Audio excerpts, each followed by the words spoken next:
নমস্কার। গল্প কথার ডালি বাই জুলিয়ার চ্যানেলের গল্প পাঠের আসরে আমি জুলিয়া সকল শ্রোতা বন্ধুকে জানাই স্বাগত। যে সকল শ্রোতা বন্ধু আমার চ্যানেলটিকে সাবস্ক্রাইব করেছেন প্রথমেই জানাই তাদের অসংখ্য ধন্যবাদ। বয়োজ্যেষ্ঠদের জানাই আমার সশ্রদ্ধ প্রণাম। আপনাদের অনুরোধেই আমি বিগত কয়েকটি পর্ব ধরে শোনালাম বিখ্যাত কথাশিল্পী শরৎচন্দ্র চট্টোপাধ্যায়ের লেখা অরক্ষণীয়া উপন্যাসটি বহুশ্রুত নয়। আমি জানি বর্তমান দুনিয়াতে এই ধরনের উপন্যাসের বা গল্পের শ্রোতা বন্ধুর সংখ্যা কম। তবুও যে সকল বন্ধুরা আমার কাছে এই উপন্যাসটি শুনতে চেয়েছিলেন তাদের মর্যাদা রক্ষা করাই আমার প্রধান এবং প্রথম কর্তব্য বলে আমি মনে করেছি। সেই জন্য যে গুটিকয় শ্রোতাবন্ধুই আমার এই কাহিনী শুনেছেন বা শুনছেন তাদের প্রতি আমি কৃতজ্ঞ। আজ একে একে 12টি পর্বের শেষে আজ আমি শোনাবো আপনাদের অন্তিম পর্ব। আগের পর্বগুলিতে আপনারা শুনেছেন তৎকালীন সমাজ ব্যবস্থায় একটি ত্রয়োদশ বর্ষীয়া কন্যা জ্ঞানদা তখনও পর্যন্ত বিবাহের মণ্ডপে পৌঁছাতে পারেনি বলে তার পিতা মাতাকে কতটা অপমানিত হতে হয়েছে। এমনকি মৃত্যু পথযাত্রী এক পিতার কাছে অতুল নামক একটি ছেলে কথা দিয়েছিল যে তার মেয়ে জ্ঞানদাকে বিয়ে করবে, কিন্তু পরবর্তীকালে সেও পিছিয়ে যায়। তারপর ওই সমাজ ব্যবস্থাতে তার মার টিকে থাকা খুব কষ্টকর হয়ে পড়ে। একবার বাপের বাড়ি, একবার শ্বশুর বাড়ি, সব জায়গায় তার মেয়ের বিবাহের জন্য চেষ্টা করতে থাকেন। অতঃপর একবার মেয়ে, তারপর মা, দুজনেই অসুস্থ হয়ে মেয়ে জীর্ণ শীর্ণ হয়ে তার শরীরটা নিয়ে কোনো রকমে বয়ে বেড়ায়। কিন্তু একে একে বিভিন্ন বয়স থেকে শুরু করে প্রায় 70 বছরের বৃদ্ধ পর্যন্ত তার সম্বন্ধে যখন তাকে বিবাহ করার জন্য রাজি করানো হয় জ্ঞানদাকে, একসময় সে এসে চেষ্টা করেছিল মাকে বারণ করার, এ ধরনের বিয়ে সে রাজি নয়, করবে না। কিন্তু তারপরেও যখন তার মা জানতে পারে যে তার মৃত্যুর পর এই অবিবাহিত মেয়ের হাতের জল পর্যন্ত তিনি গ্রহণ করতে পারবেন না, বা তার মুখে সেই জল পড়লে তিনি নাকি পঞ্চভূতে লীন হতে পারবেন না, তখন তিনি উঠে পড়ে লাগেন, যে বয়সে যেরকমই হোক না কেন তার হাতে সঁপে দিতে তার মেয়েকে। এইভাবে যখন শেষে একজন প্রায় 70 বছর বয়সের বৃদ্ধর সঙ্গে তার বিবাহে স্থির হয়, তখন জ্ঞানদা নিজে তাকে সাজিয়ে তার পায়ে উপহার দেবার জন্য নিজেকে তৈরি করে আনে। কিন্তু তাতেও সে বৃদ্ধের মন গলে না। তখন তার জেঠিমা থেকে শুরু করে সকলে তাকে গালাগালি দিতে শুরু করেন। তার জেঠিমা রেগে গিয়ে এমন সব গালাগালি দেন।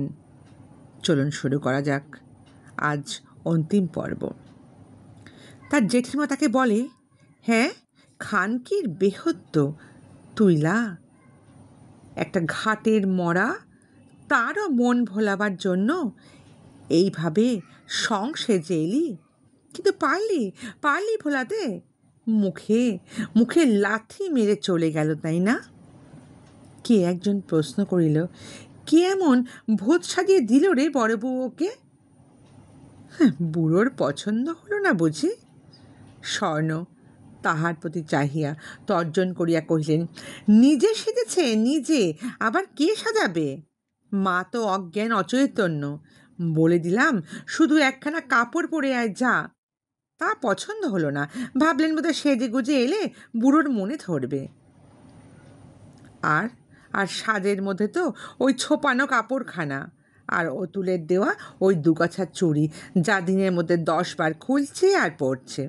কালীমুখীর ওই চুড়ি হাতে দিয়ে সামনে এসে কি তাকে পছন্দ করবে এই বুড়ো? বেরো বেরো বেরো, সম্মুখ থেকে বেরো, দূর হয়ে যা। বেহায়া মেয়েটার এই নির্লজ্জ চরিত্রের সবাই সমালোচনা করিয়া ছি ছি করিয়া চলিয়া গেল। শুধু শুধু যাহার কাছে কিছুই অজ্ঞাত থাকে না, সে অন্তর্যামীর চোখ দিয়ে হয়তোবা এক ফোঁটা জল গড়াইয়া পড়িল। তিনি শুধু জানিলেন যে মেয়েটা আজন্মকাল লজ্জায় এখনও মুখ তুলিয়া কখনো কারোর সহিত কথা কহিতে পারে না, সে কেমন করিয়া আজ সকল লজ্জাকে পদাঘাত করিয়া নিজেরই স্বাস্থ্যশ্রীহীন দেহটাকে স্বহস্তে সাজাইয়া আনিয়া ওই অতি বৃদ্ধটার পায়েই বিক্রি করিতে গিয়াছিল। কিন্তু বিক্রি হইল না, ফাঁকি ধরা পড়িল। আজ আজ তাই সবাই ছি ছি করিয়া ধিক্কার দিয়া গেল, কেহই ক্ষমা করিল না।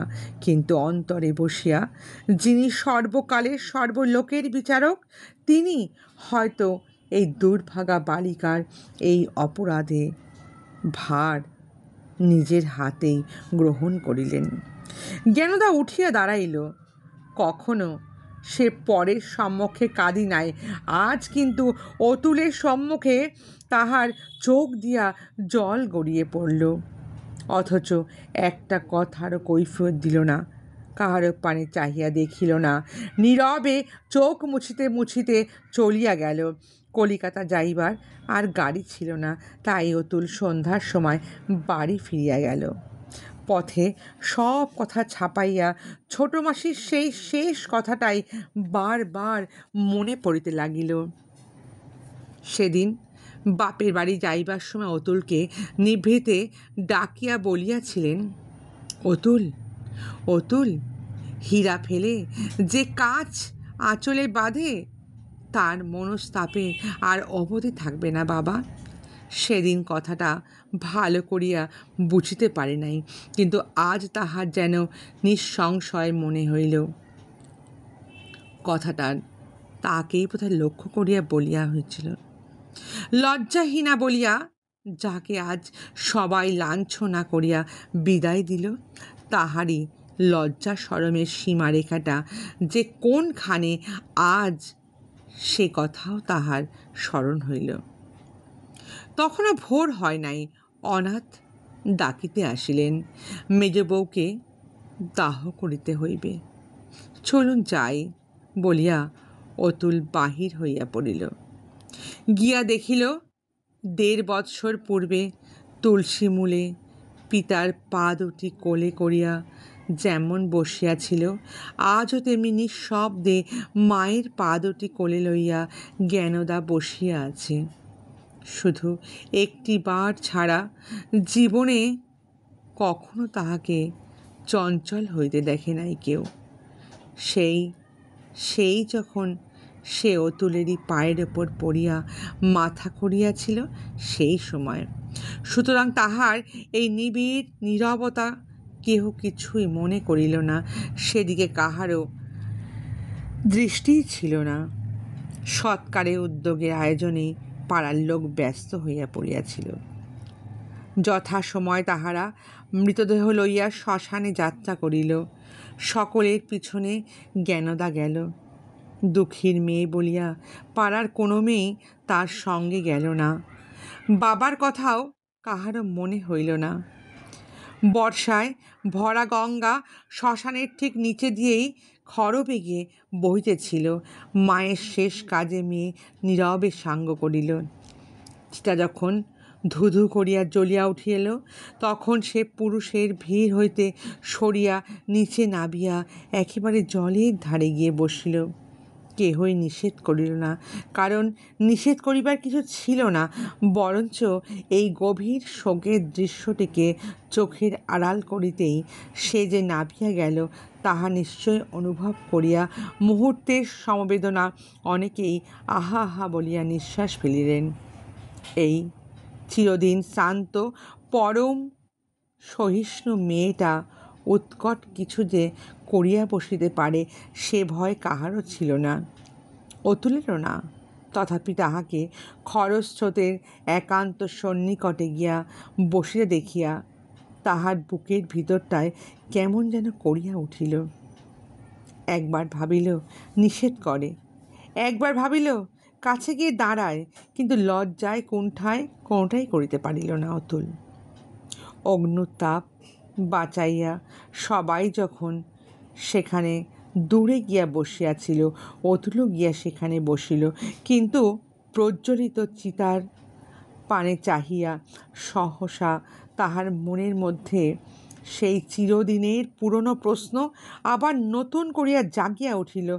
কাল যে ছিল আজ সে নেই, আজ যে ছিল তাহার ওই নশ্বর দেহটা ধীরে ধীরে ভস্ম হইয়া একেবারে বিলীন হইয়া যাইবে, আর তাহাকে চেনাই যাইবে না।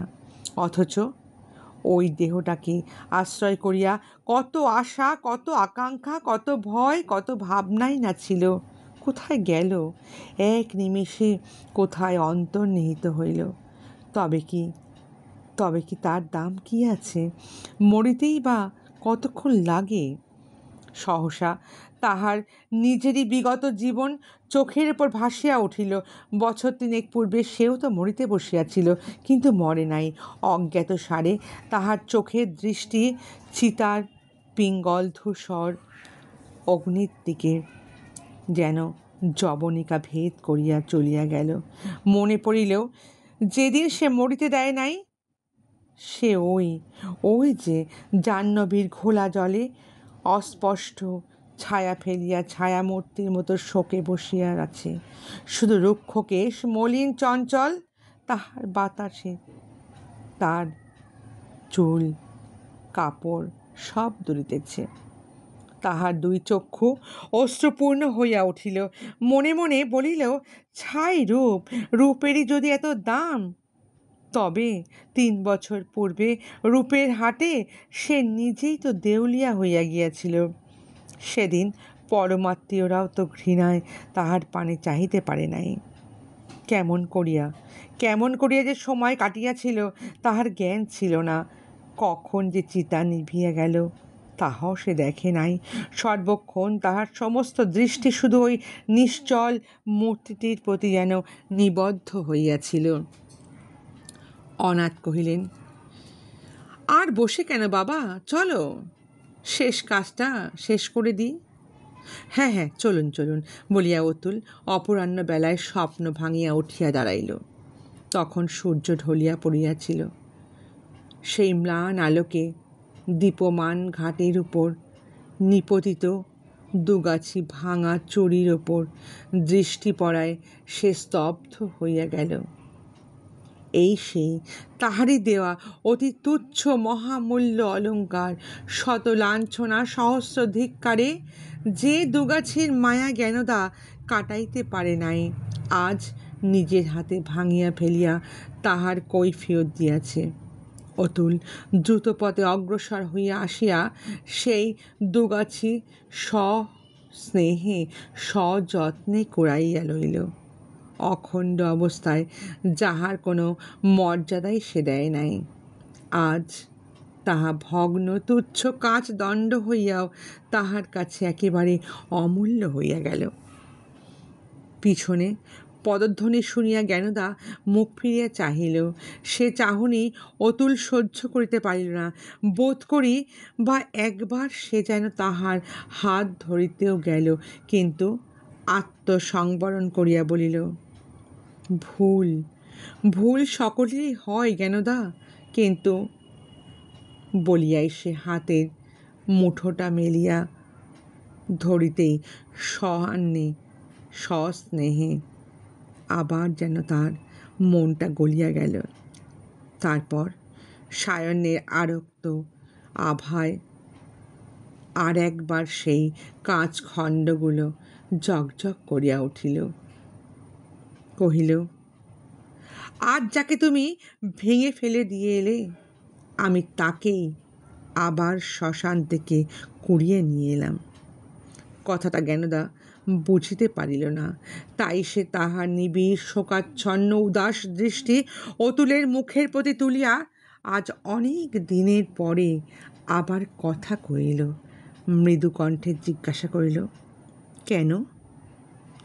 জবাব দিতে গিয়ে অতুলের দু চোখে অশ্রুপূর্ণ জল গড়াইয়া পড়িল, কিন্তু সামলাইয়া লইয়া সে বলিল, জ্ঞান, আজ মেজ মাসিমার চিতার আগুনের মধ্যে একটা জিনিস আমি স্পষ্ট দেখতে পেয়েছি, যা ভাঙবার নয়। তাকে কিছুতেই জোর করে ভাঙা যায় না। জোর করে কাঁচের চুড়িও হয়তো ভাঙা যায়, কিন্তু আমাদের সেই দেওয়া নেওয়াটা আজ তেমনি অটুট অটুট হয়ে আছে। তাকে ভেঙে ফেলি, এত জোর তোমার কি আছে? তোমার আমার কারণ নেই। আমি যা পারিনি তুমিও তা পারবে না নিশ্চয়ই জানতে পেরেছি বলেই এই ভাঙা চুড়ি বুকে করে তুলে নিয়ে বাড়ি যাচ্ছি। জ্ঞানদা হতচেতনের মতো নির্নিমেষ চক্ষে চাহিয়া দাঁড়াইয়া রহিল। অতুল অকস্মাৎ 2 হাত বাড়াইয়া তাহার শীর্ণ হাতটি নিজের হাতের মধ্যে টানিয়া লইয়া ধরিল, কিন্তু জ্ঞানদা তেমনি পাথরের মূর্তির মতো স্থির হইয়া রহিল। অতুল ক্ষণকাল নিঃশব্দে থাকিয়া অশ্রুরুদ্ধ কণ্ঠে বলিয়া উঠিল, আমার সমস্ত পাপের গুরুদণ্ড আর আর আর যেই দিক বুঝলে জ্ঞান, যে দিক না কেন তুমিও তো দেবার চেষ্টা করো না। আমি যত অপরাধী করে থাকি না কেন, আমাকে তোমার ফিরে নিতেই হবে। তোমাকে ফিরিয়ে। আমাকে ত্যাগ করে শাস্তি দেবে এ সাধ্য তোমার কিছুতেই নেই জ্ঞান, আমি তোমাকে বলে দিচ্ছি। এতক্ষণে জ্ঞানদা মাথা হেঁট করিয়াই ছিল, তারপর আরেকটু নিচু করিয়া মাথাটা হেঁট করিল, কিন্তু মুখ দিয়ে তাহার একটি কথাও ফুটিল না। শুধু দুর্বল শীর্ণ হাতটি অতুলের হাতের মধ্যে একবার শিহরিয়ে কাঁপিয়া উঠিল। কয়েক মুহূর্ত উভয়ে স্তব্ধ হইয়া থাকিয়া অতুল হাতখানি ধীরে ধীরে ছাড়িয়া দিয়া বলিল, বাড়ি চলো। বাকি সবাই তো এগিয়ে গেছেন। তারা সবাই এগিয়ে গেছেন। কেমন লাগলো বন্ধুরা? যদি ভালো লাগে তাহলে একটা সাবস্ক্রাইবের সঙ্গে লাইক দেবেন। আর আজকের মতন এই অন্তিম পর্ব শেষ হলো। শুধু অন্তিম পর্ব নয়, অরক্ষণীয় উপন্যাসটি আজকে আমি শেষ করলাম। আগামী দিনে আপনাদের পছন্দ মতো আরেকটি উপন্যাস নিয়ে আসব খুব তাড়াতাড়ি। আজ তাহলে এইটুকুনি। যতদিন না আমি নতুন পর্ব নিয়ে আসছি, সকলে ভালো থাকবেন, সুস্থ থাকবেন।